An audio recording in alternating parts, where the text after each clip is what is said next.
So without further ado, I'd love to turn it over to Ifrah Mansour. Is a Somali refugee artist and poet who's gained an audience through her How to Grow Up in a Civil War piece. Much of her varied artwork, which ranges from short plays to installation pieces, is centered on the idea of displacement and Somali culture. So with that, I think she's in the room. Is Ifrah in the house? Awesome. And we will reconvene in the auditorium around 1:30, shortly after our poetry. Thank you.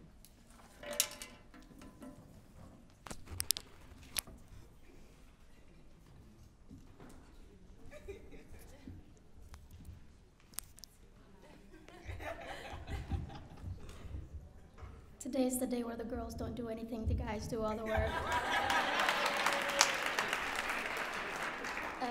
Thank you, Ulan. So I hear there's this new sexy trend where folks like enjoy a delicious African meal and then you hear a poetry with it.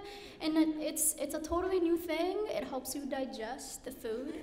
So I'm here to give you those poems. Speaking of digesting delicious African food, who has the Somali tea? Ooh, all right. So I am one of those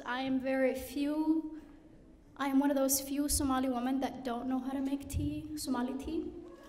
I did attempt to learn it.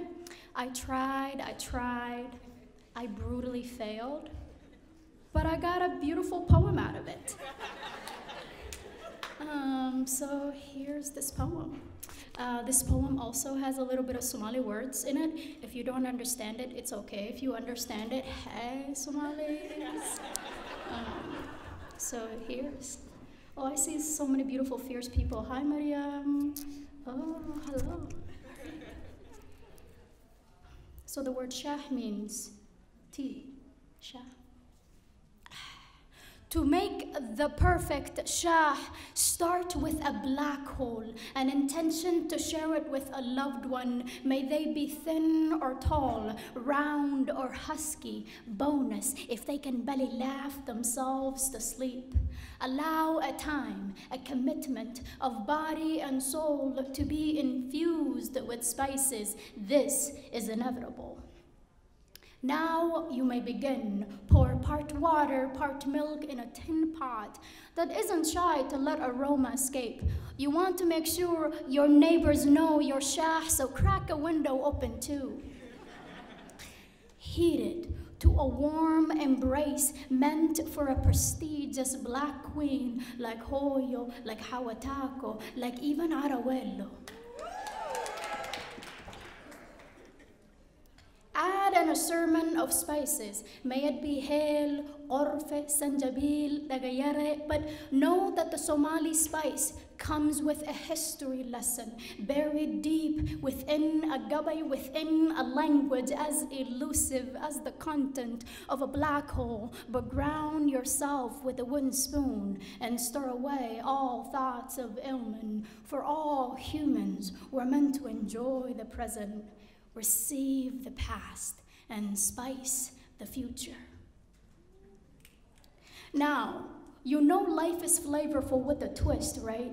Skip across the Indian Ocean and pick a handful of Malabari chai just for two and enjoy the last stir. Lit it like your precious private moments and let it be for a bit while. Now might be a good time to look through your window and see if the world isn't just a little bit spicier deep within your soul. Affirm that it's a good moment to count your blessings and your blessings' blessings. Now your shah is ready. Soon you will know why a good shah is served with a shekel from a being in flesh with their own stories. Thank you.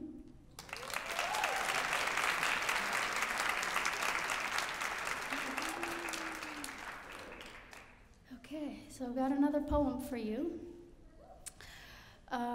This poem does not have Somali words.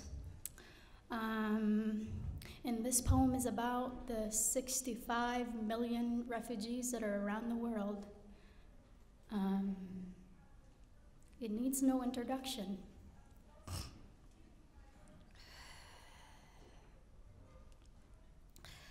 I am a refugee, a global citizen aching for 2 continents, 2 countries, 2 histories, 2 nations, yet abandoned by all. I am a refugee and I anchor humanity. I walked and ran and screamed miles on end to find peace before I could pronounce my own name. I come with too many invisible treasures, often misunderstood, feared by all, banned by politics, never belonging and always longing. I am a refugee and I shelter humanity. A childhood full of humanity's lowest moments I carry, tiny, soulless traumas. Time will only harden my flesh, yet my survival is a testimony to humanity's depth and compassion. My traumas can teach the greatest lessons on humanity. I am a refugee and I uplift humanity. I am a refugee, a globally homeless, yet my language is an international bridge. My culture is my blanket from the elements of bigotry. My religion is my pillow for my compassion. My history is a lullaby for tales not to be repeated. And my humanity is in the hands of a child, sitting in a refugee camp, still waiting for a chance to find a safe home. I am a refugee and I challenge humanity. I am a refugee, a wandering, colorful, restless, foreign, alien soul that you are taught to fear, banned, and bully. Yet I bring you a slice of the world right here in your backyard. I bring you food so intricately spiced it revolutionized your palate.